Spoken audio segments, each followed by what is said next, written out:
When I was 11, I learned that some presents come with conditions. The house we spent Christmas in was old enough to have a personality. It leaned into storms and kept its secrets in the corners of the attic. Every year, my parents packed up the car with too many blankets and drove us to my grandmother's place, a rambling Victorian on the edge of town, all bay windows and carved wood. For kids, it felt like a castle. For adults, it was a ledger of obligations. That year, the snow came early, and the road up to the house was a white braid. The grown-ups laughed about being stranded and called it a proper Christmas, and we children accepted the story because no one told us otherwise. On the second night, the power flickered out at dinner. The lights went dark mid-carol, the tree's bulbs catching like startled eyes and then gone. Someone lit candles, and the house smelled like wax and pine. We made jokes, we ate cold ham, my cousin broke a nut with exaggerated drama, the kind of show families put on so the houses where they gather keep listening to the same small, repeating stories. Sometime after midnight, when the cousins had fallen into the hush of sugar and sleep, and the adults went to have little private arguments in rooms with closed doors, I woke up to a sound that did not fit the mince pies or the fireplace. It wasn't heavy like thunder. It was high and thin and patient, the sound of small bells being shaken, not jingling festive things, but a collection of little metallic notes struck slowly in measured rhythm. I tried to tell myself it was the wind threading the eaves or the old birds shaking in the cold. But there are sounds that feel as if they are attending to you personally. It came from outside, or at least from the wall that was outside. I pulled the blanket up to my chin and listened harder. The bells counted out a series of small, irregular tolls. Tap, tap, pause, tap, pause. It was a cadence my brain tried to place, a lullaby reversed, a clock missing hours, and it made the hair on the back of my neck prick. I crept from bed and padded down the hallway. The house was a soft mat of sleep. Doors closed, the glow of an ember in the hearth, a faint silhouette of a Christmas tree through the sitting room glass. When I reached the window that looked toward the front porch, I saw movement on the roof. There was someone or something walking across the slope above the portico where guests had left muddy boots. It moved slowly, careful, almost as if it were counting tiles underfoot. At first, I thought it was a person in a parka, perhaps some neighbor wandering the store. But the way it carried itself made me small and ashamed for thinking of ordinary explanations. It did not carry the bulk or hurry of someone trying to get home. It moved reciting a line of play, head bowed, shoulders folded in a rhythm that fit the bell sounds, and around its ankles, tiny chimes dangled, ringing soft and thin with each step. I ran to my grandmother's bedroom and knocked. She opened the door, her hair a small halo in the candlelight, and for a second I felt ridiculous. How could she not hear it? She looked at me carefully, the way people look at children when they're deciding whether to let fear be shared. When I told her about the bells and the shape on the roof, she shut the door and didn't speak until she held my hand and said very gently, "Do not go outside, not hunting." Her voice had a remembered edge I'd never heard before. When she left the room, just to check the other children, she said, she sat at the foot of her bed with a small felt box and a key she kept inside it. She walked slower than I'd ever seen her, and when she opened the box, the smell that came out of it was not cold, but something cold, like iron and wet cloth. She touched a ring of tiny bells there with a respect that looked almost like sadness. "This is not for children," she told me, then covered it and hid the key away again. That should have been the end of my investigations. It was not. I crept back to the window and watched. The figure on the roof stepped off the portico and stood under the streetlight's weak halo. It had on a coat, long, heavy, dark, and a scarf wrapped around what must have been a face. But when the light fell across where the face would be, It was flatter, as if a mask had been painted there with all the features wrong. It lifted a hand, and the bell in the other hand chimed 3 slow notes. The thing spoke like bells dragged through glass. It said, "We are the list. We are the remembering." The word remembering was not a statement, it was a demand. I ran to wake my cousin, who was older and prone to being braver than was sensible. He came with me to the window, and together we watched the figure blend into the hedge like a seam. My cousin whispered that he'd once heard about old customs in this house, things from when people feared storms and bartered with them. I wanted to laugh then, to call the idea quaint, but when the figure's head turned and its gaze seemed to pass right through the glass at us, laughter felt like a poor defense. The knocking came then, not on our window, on the side door. Gentle, polite, threatening because it sounded like someone familiar, perhaps someone who had the wrong address. "Help us," a voice said. It sounded like the chorus of many men who'd been untaken. "Remember." I thought of Santa and sweets and the games we played. The figure wanted something else. It wanted names. When my grandmother finally came to the parlor, she did not bring the police or a scolding. She walked to her chest, took the small belt, and brought it to the hearth. In the flicker of candlelight, she laid a chain across her palm. It was thin, of old metal, and from it hung a dozen tiny bells, each corroded in a different way. The bells were each had a name etched in the metal of a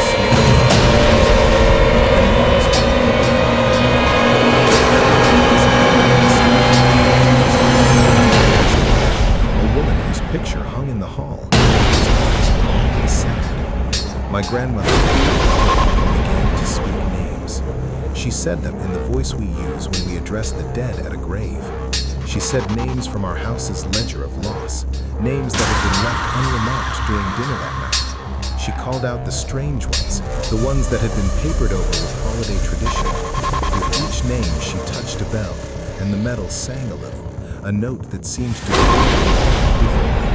When she reached the end of the list, she said, "We owe what we remember."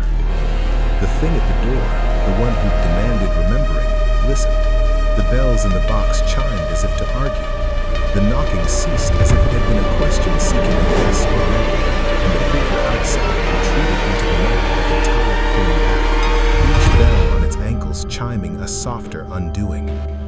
When dawn came, the snow lay pristine and the house smelled of burnt toast. We opened presents and tried to pretend the night had been either dream or an odd family anecdote that would be amusing in years to come. But in the breakfast light, my grandmother's hands were not steady. She gave one of the bells to my cousin, hid it in his pocket, and would not let us see it again. She told us, without explanation or apology, that some things at the house were traded for silence from the widow.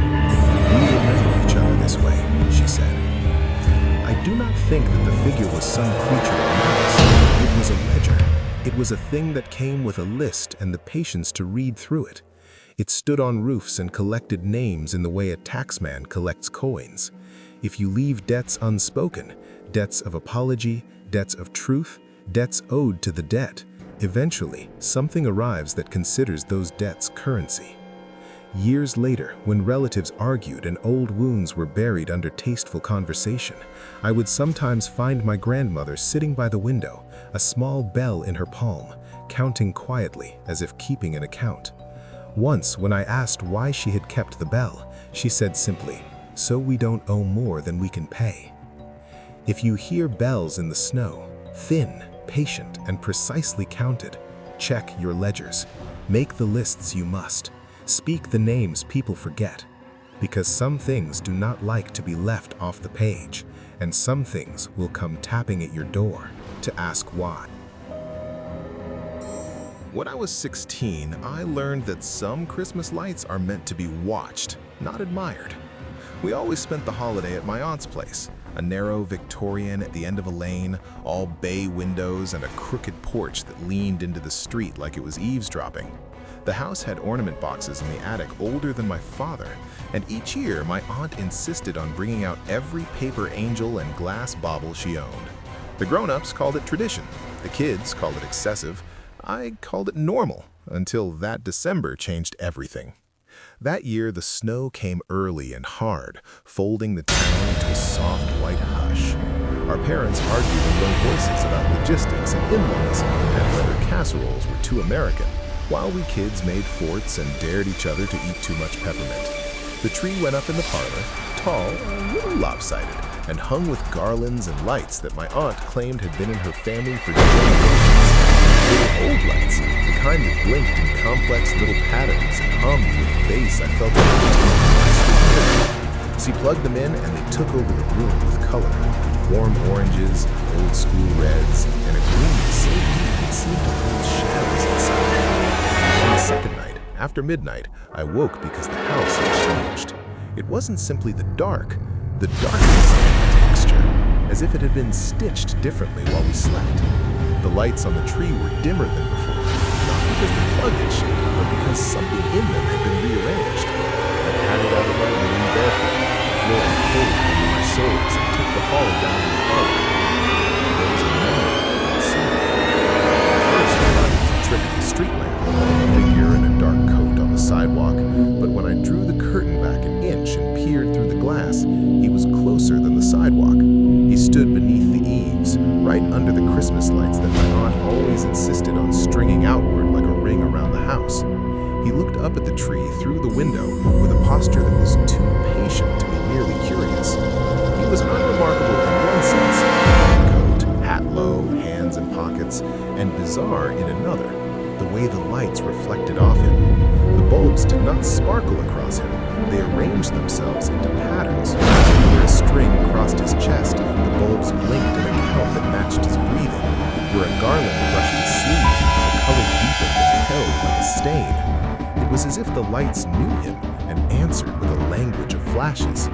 I watched him for a long time, unmoving, because youthful courage is limned at odd hours, and the idea of waking anyone felt ridiculous. He did not knock.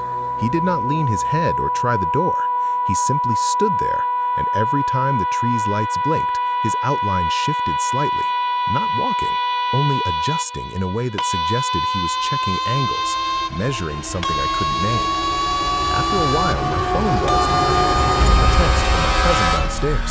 "Do you see that man?" I typed back, "Yes." She replied, "He's been there since the lights went out." She added a later message, "He's smiling now." I hadn't noticed a smile until she said it. When I looked again, his face was blank, but his mouth had a shape, a grin that seemed to be made in a regular space around the light. It felt like seeing a cut in paper shaped like laughter. I felt something inside me clench. I crept to wake my aunt. She shuffled to the window, squinted, and pulled the curtain wider. For a second, her features folded into something like recognition, and then settled into a strict, mortal calm. "Don't open that door, not for anyone." She quoted some old rule about strangers in winter, and the sensible adult thing would have been to call the police or flip the porch light on to indicate we were awake. But she did neither. Instead, she walked into the kitchen, opened the drawer, and took out a small tin box that rattled faintly of metal and pepper. She unscrewed it and shook something into her hand, a handful of tiny pins she arranged into a ring. They were old, dull, and strangely warm to the touch. She held them up like an offering. "Do not let him inside," she said, voice thin. I asked why, and she hummed an answer that sounded like history and habit. Because some things aren't visitors, they're auditors. Then she went to the front door and turned the deadbolt twice, not in fear, but in a sort of ritual I didn't understand.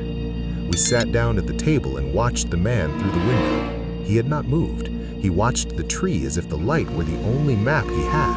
When the tree's lights blipped in a long, slow sweep, a pattern my aunt called the old family sequence, his shoulders relaxed, and the color along his coat pulsed a quarter beat later. I felt absurdly like I was eavesdropping on something intimate and cruel. The knocking began later, not at the front door, but at the side window by the pantry. It was polite at first, 3 measured taps, then silence, then again, taps, closer to a Morse I did not know. My cousin went white. My aunt's hands tightened on the pins she held. The man's head turned toward the sound, like a dog being cued. A voice, low and made of 1,000 winter things, whispered, "Remember us." My aunt stared. She closed her eyes and began to speak slowly, as if reading from a list we had all once agreed to forget. She did not explain. She knew our ancestors.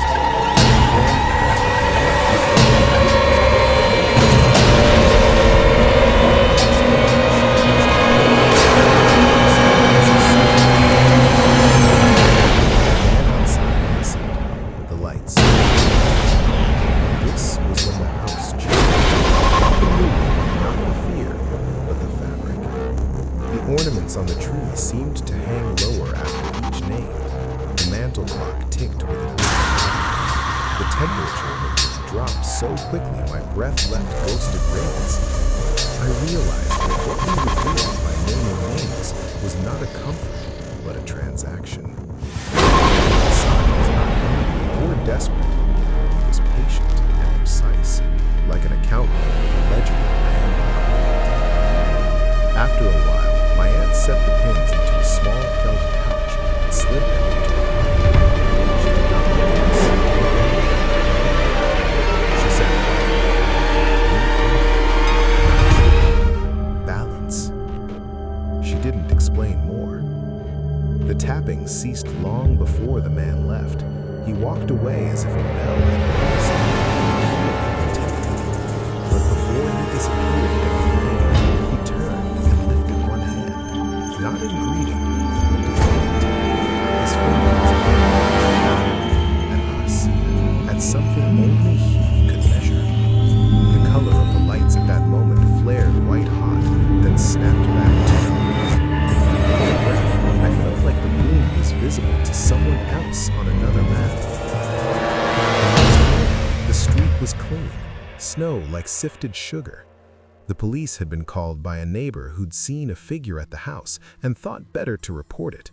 They found nothing. No footprints lingered near the porch, not even the outline of the man on the path where my cousin swore his boots had squashed the hard crust. The only trace was a ring of salt discolored on the top step, as if someone with wet shoes had stood there and then left. At dinner, my aunt brought out an odd item. A small, battered ornament that had not been on any of the trees we'd put up. It was shaped like a tiny bell and had, etched into its metal, a list of names in cramped handwriting. We all looked at it like a relic. She placed it on the mantle like a decree. We put our names where they can be seen, and that's how you keep visits short. Years later, the memory sits in me as a lesson, as a warning in winter's voice. I realized that the man had not come for warmth or even for companionship. He came for accounting. He came to see whether a family had kept its books or let debts fade into pretended forgetfulness. The lights, my aunt's old sequence, were not decoration, but a code. The pins and the whispered names were not superstition, but entries in a ledger. By naming, we were not absolving guilt, we were acknowledging something owed and agreeing to remember it. In return, the visitor left. If you ever find someone standing beneath your Christmas lights, patient and calm, do not assume they are lost. They might be tallying things the living prefer not to count. Look for the little signals, a pattern in the bulbs, a paused breath when the tree blinks, a face that reflects nothing but the spaces between yours. If you have old names in a drawer, if there are grudges wrapped in ribbon in your family albums, pull them out, speak them, say them loud enough for the house to hear. Because some visitors don't ring the bell to be let in. They come to see whether you have kept the ledger of your living. They come with quiet questions and colder counters, and they do not go away because you refuse to answer. They only go when you give them what they came to count. When I was 13, I learned that silence on Christmas Eve can be louder than any bell. The whole town had been white for days, wet, heavy snow that flattened hedges and turned the gas lamps into halos. My parents packed us into the car like sailors battening hatches and drove up to my aunt's farmhouse, the one with the wide porch and the big frosted windows. It was the sort of place people used in stories about safe things. Thick walls, a coal stove that made the house smell like iron and toast, and a kitchen where preserves waited like old promises. We were supposed to be safe there. We were supposed to be warm. It started ordinary. The adults drank bad coffee and argued in low voices about money and travel plans. The cousins wrapped themselves in blankets and exchanged the small cruelties of children: dares, teasing, and the inevitable betrayal of who got the largest slice of pudding.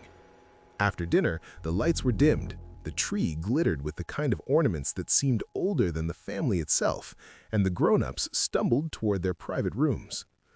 We, the younger ones, were shepherded into a single upstairs bedroom that smelled of cedar. I remember the moment the house changed because it was as precise as the click of a clock. I woke from a hazy sleep to a sound I'd never heard married to that house before: steady footfalls across the porch roof. Not the thump of a branch scraping, not the papery whisper of wind. Real footsteps, paced and deliberate, as if someone were walking the length of the house counting windows. They matched the rhythm of the gutter and stopped directly above our heads. "Probably the old raccoon," my cousin muttered, not turning over. There was a bravado in his voice I envied. It let him go back to sleep while I stayed awake, alert. The footsteps paused. Then a soft, mechanical jingle began, like someone shaking a small cluster of bells, once, twice, and then again in a slow, irregular pattern. It sounded wrong at first, too measured for a person playing, too ornate for a machine caught in the wet. The jingle threaded itself through the boards and into the rafters, and the house felt tuned to it, like a violin to a bow. I crept to the window. Moonlight pooled on the yard, and the snow trembled in the cold. My breath fought on the glass. On the porch, just beneath the eave, a figure stood where a person shouldn't. He was a silhouette at first, tall, wrapped in a coat and a scarf, his face buried in shadow. What made my stomach twist was the way light behaved around him. The Christmas tree's lights, visible through the glass door, seemed to respond. Bulbs nearest his shadow dimmed, and those a little further away brightened, as if the whole tree were blinking in a language the figure understood. When he moved, he did not walk. He measured. One step, a pause. Another step, a pause. With each step, the little bells tied to his coat chimed once. It wasn't a cheerful sound. It had the patience of something that has waited long and learned how to be small. I slid the window open just an inch. Cold sliced in, and the smell of snow and something metallic bit the air. He tilted his head up as if to listen, and for a heartbeat, I thought he would look inside. Instead, he reached up and touched the eave with a gloved hand, and there, threaded into the wood, hung a single bell, crudely hammered, darkened with age. He took it down and put it into the pocket of his coat. The bells on his person answered like a choir taking instruction. The next knock was quiet and polite, the kind you do when you have made a mistake and hope politeness will cover it. 3 measured taps on the back door. Not hard enough to announce aggression, not soft enough to suggest mischief. The voice that followed when someone answered was lower than any laughter I had heard. "Is anyone home?" My aunt's voice, when she opened the door, sounded normal. She stood there with the obtuse dignity of someone who had raised a family and who kept the house as a ledger. "Good evening," she said, voice steady. "Can I help you?" The man's posture was casual. His hat was pulled down. When he spoke, his words rolled out like coins, clipped and tidy. "We walk on December nights," he said. "We check." She frowned in a way that made her face look older. "Check what?" He tilted his head like someone reading a map held upside down. "Accounts," he said. "Lists. Names." The room behind my aunt smelled of stew and orange peels. The adults had summoned the rug of normalcy and laid it again. She closed the door politely, but not harshly, and when she turned back towards us, I saw the way her fingers trembled as she crossed the threshold. She walked to the mantel and opened a small felt bag, taking out a ring of tiny bells on a piece of twine. The bells were old, each one scored with fine lines and tiny names. She held them up to the light like someone might hold a rosary. We sat and watched. We watched because adults set an example of calm, and because childhood curiosity is a flame that will not be smothered by common sense. She set the bells on the table and hummed a tune I'd heard her hum when she was younger, the sort of tune used to call cattle or to calm a cough. And then she spoke in a voice that was steady but far older than the room should allow. We have debts, and every year they come to remind us. Debts, my cousin snorted, but it was only breath. He was trying to be brave in a small, meaninglessly grown-up way. Yes, she said. Not for money, for remembrance. The man outside shifted. He'd been listening like someone who catalogs and tallies the shape of things. He leaned his head to one side, and the bell hanging from his pocket chimed once, a sound that seemed to fold the room inward. They forget, he said. Names fall like leaves. We gather wind. It's easy to laugh at superstition. It's harder to laugh as the sound of the bells grows closer, and a small child who had been asleep in the corner begins to study names who died long before we were born, and the aunt marks each name with a small passing across her lips. She didn't explain how the names were chosen. Family lore, census rolls, names on gravestones, but each time she spoke one, the little bells on the table hummed, as if acknowledging a tally being paid. The man hummed each name, as if confirming a ledger. Around the house, lights dimmed and breathed in unison. Outside, the night pressed in and held its own breath. The fear of the dawn did not demand a sacrifice. It requested acknowledgement. It wanted people to say they remembered. When Mary reached the last name on the list, she closed her eyes and steadied the ring in her hand. The man in the doorway smiled faintly, a small upturn that cut his face like a seam. In the porch light, I could see the skin around his mouth was oddly smooth, like lacquered wood. He turned and walked away, step measured and precise. The bells on his coat chimed a soft hum as he moved down the path. We did not speak about that night later, not in the direct terms a child might wish for. Adults file things away as inconvenient details. We lock the call the neighbors, we say it was nothing. But on the way home, in the cold light of dawn, the car radio playing soft hymns. My cousin pulled from his pocket the same kind of bell my aunt had set on the mantel, and twined around its loop was a scrap of paper with a name handwriting her name. He didn't show it to me then. He hid it like contraband, fingers white around it. Years later, I would learn parts of the story adults had told themselves to sleep. The farmhouse had once been a way station for sailors and harvesters, a place where people left gifts on thresholds to pay for safe passage, where grudges were often unspoken, owed to the dead. There had been a winter, long before my time, when an ancestor of ours struck a bargain to save his family during famine. He had promised, some said, that on certain nights others would be remembered in lieu of what could not be paid. That's what the bells were for.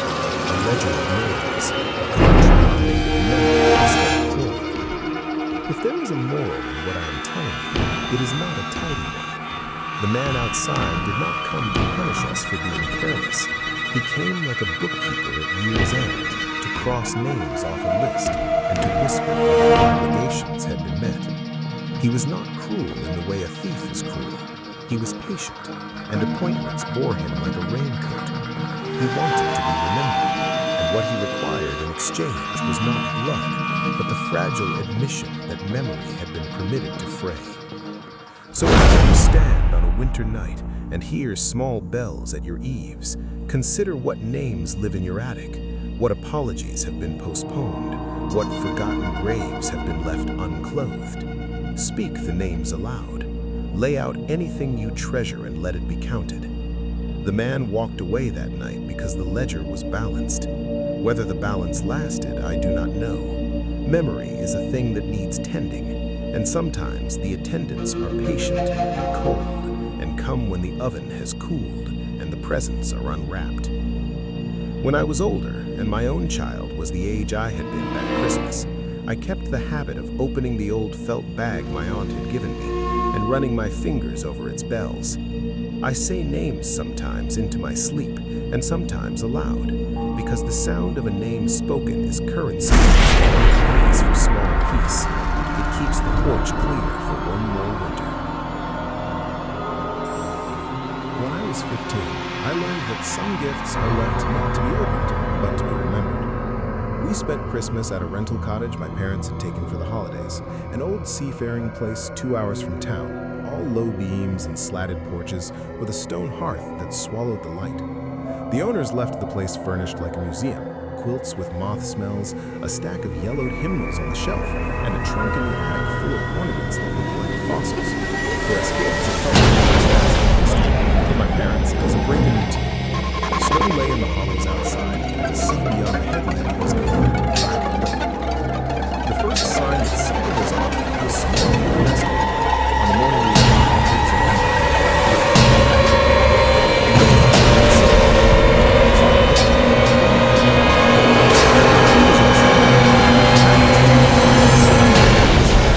I noticed it when I passed the doorway that first night. Its brass looked slightly dull in many hands. We ate roast and read the postcards piled in a bowl, and at 11, my parents sent us to bed with a promise to wake us for presents in the morning. The house settled like a living thing, groaning softly as it cooled. I heard the sea under everything, that constant distant rush that makes your bones feel hollow. In the upstairs room where I slept, there was a single slice of sky. Stars were thick that night, bright and close like pinpricks. I woke because the house had tuned itself to a new frequency. It wasn't a sound at first. It was a presence, the way a room changes when someone stands in the doorway. The air felt refreshed, as if something had walked through its coat. And then, under the quiet, I heard a tiny, regular ringing, like a bell tapped with a fingernail. I lay very still, listening, until I realized the sound came from the front porch. Someone was standing under the eave, shifting the ring from foot to foot, the bell and the wreath chiming against cold metal. I could hear the muffled breathing, and a soft, deliberate knock at the door. Not a loud, insistent hammering, just 3 measured taps, spaced like a pulse. I should have woken my parents. I should have turned on the light and called out. The rational part of me cataloged these options in a small, efficient list. And then, as I still can't explain, I stayed in bed and watched the pale square of the skylight while the house made speeches in shadows. The knocking continued, patient and composed, as if the knocker expected civility. A voice spoke once, under its breath, so that only the wood could hear. "Is anyone home?" My father had left instructions that the door was to remain locked at all times. My adolescent arrogance told me to ignore practicalities for the sake of drama. My body told me otherwise. I crept down the narrow stairs with my palms on the rail and peered over the banister. The hallway below was a pool of darkness, the Christmas tree in the parlor throwing skeleton light across the rug. Outside, under the porch roof, a figure stood, the shape of a man in a long coat. He was so still he might have been a coat on a peg. When he moved, he did it like someone in rehearsal. He lifted his head and looked at the reef. The small bell on the bow answered his glance with a tinny note. He wasn't a robber. His hands were empty, his movements too precise for that. He tapped the wreath with his fingertips and continued as if checking a ledger. Then he traced a line in the air, slow and careful, and looked up toward the upstairs windows. For a second, his head angled in exactly my direction, small, deliberate, and I felt, like an animal scenting a change, that he knew I was awake. I retreated into the shadows and watched him through a chink of curtain. He was older than my father, but younger than an old man, with a hat pulled low and a scarf tucked tight. His face was mostly turned away, but I could see the profile of a long nose and the outline of lips that did not move. Around his wrist jingled a string of miniature bells, each different, hung from wire like charms. They chimed softly as he shifted his weight. The sound was oddly musical, precise, like punctuation marks. My neighbor's porch light clicked on down the lane, a practical beam of yellow that happens when someone checks their phone. The man outside our door took one step back and stood motionless until the light moved off. He did not move immediately. Instead, he began to walk away in the pale pattern of someone who knows the stones well. When he passed the garden gate, he paused, raised his hand to the earth, and tapped once, twice, rhythms I could not parse. Then he continued down the dark lane, as if what he'd come to do was now complete. The next morning, our hosts were grumpy about the cold. They brewed coffee and told us a story about the owners before them, a family who had once used the cottage only at holidays, a ledger of names passed down with tin box, and the bell hung above the door because that's how you keep the house from losing what it contains. The story sounded idiosyncratic and quaint, the sort of folklore you respect politely at breakfast and forget by lunchtime. I accepted it without much thought until I lifted my mother's wrapped gift and found a small, neat bell tied to the ribbon. She laughed and said the owners must have left it there. I slipped the bell into my pocket and almost forgot about that night. We opened presents, drank spiced cider, and watched old movies. The day was bright and full of ordinary things, and by afternoon, the episode had the quality of a dream I would later misplace. That evening, while the kettle sang on the stove and my parents argued beside the fire about whether to go back to town a day early, I remembered my mother asked the host very quietly why there was an extra bell in the cottage. The host smiled thin.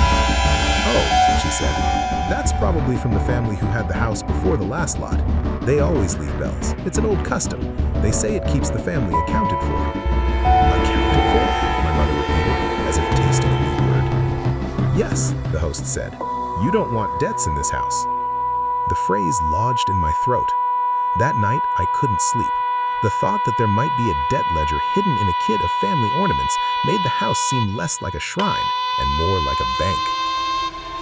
At about midnight, the sound came again, this time not at the door, but at the attic hatch. Someone moved up their slow, careful steps, and the bells in the holly on the entry bow chimed in reply. I slipped out of bed and crept up the narrow stairs toward the attic. The attic hatch was old and stiff. Someone had been there. I could see scuff marks in the dust. The attic smelled of cedar and mothballs and something older, like rusty coins. I found a loose floorboard and pried it up with my fingers. Beneath, wrapped in oilcloth, was a bundle of paper and a small tin box. Inside the box was a ledger, its pages browned with time. Names had been written in a cramped, precise hand, names of the people who had stayed in the house, going back decades.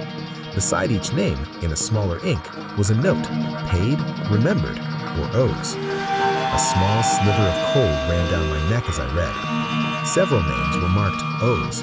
A few had no mark at all. A bell lay folded into the pages, dull and weighted with age. On its rim, someone had scratched a single name with a nail. I took the box downstairs in my hands and set it on the table, heart hammering. The kettle boiled over. In the parlor, the tree's lights blinked, one of those old patterns that seems to breathe, and the front door's wreath chimed as if someone outside had brushed it. We sat in the lamplight and read the ledger aloud. Names were all at once intimate and strange. Grandparents I had never met, children who died unwatched, a sailor lost at sea, an aunt who had gone to war and never returned home. For some entries, beside the word owes, there were small notations. Remember yearly, place bell at door, speak name aloud. My mother's hands trembled when she read it. Beside it, in the cramped hand, was the notation remembered last, 1987. The ink had faded, but the ledger left no ambiguity. "We never did this before," she said. She closed the book like a confession and then looked at the wreath on the door, at the bell tied in the ribbon of my gift, and at the place where the man had tapped in the night. The house took a breath. Outside, in the hush between the snow and the sea, something moved. This time, the tapping sounded like a bone scoring. The bells on the roof chimed in account with the ledger. Someone, it seemed, was auditing. My mother placed the ledger on the mantel and began to read names aloud. She said the names of great-grandparents, of neighbors, and then of strangers listed as visitors in the old guest book. For each name, she would press her lips briefly against the tiny bell and set it in a bowl of cloth. The bowl grew heavy. When she finished, the ledger pages trembled like a sleeping animal, and beneath the back page, a small note fell free, a scrap of paper in the same cramped hand. It read, "Balance changed hands tonight. Keep the bell." At that, the windows seemed to sigh. The bell on my gift suddenly felt hot in my palm, as though some current had been run through it. And in the street beyond the hedges, a figure moved away, folding into the dark like a tally being filed. We slept that night with doors locked and the fire kept low, as if keeping the house's accounts required less light than it had needed earlier. In the morning, the ledger was gone. The tin box lay emptied on the hearth, cleansed of ink and dust, and the bell from the wreath was gone from the door. In its place on the mantel lay a small, smooth pebble that, when held, warmed like a coin. I tucked it into my jacket and felt the weight of old debts rest in my pocket. I tell you this not to scare you, but because the cottage taught me something about family and the ways we account for absence. Sometimes a house keeps more than memories. It keeps records rolled up and tucked away, waiting for someone to read them. Sometimes a stranger walks the eaves with a string of tiny bells, not to threaten, but to call time. And all that is asked in exchange is that we say the names that matter. If ever you spend a winter night in a house that seems older than the people who live in it, check for a ledger. Keep your names up to date. Tie a bell to the door if you must. And if you hear a tap on the wreath at midnight, don't be quick to call it rudeness. Listen. The sound may be a request for justice in the small, necessary currency of memory.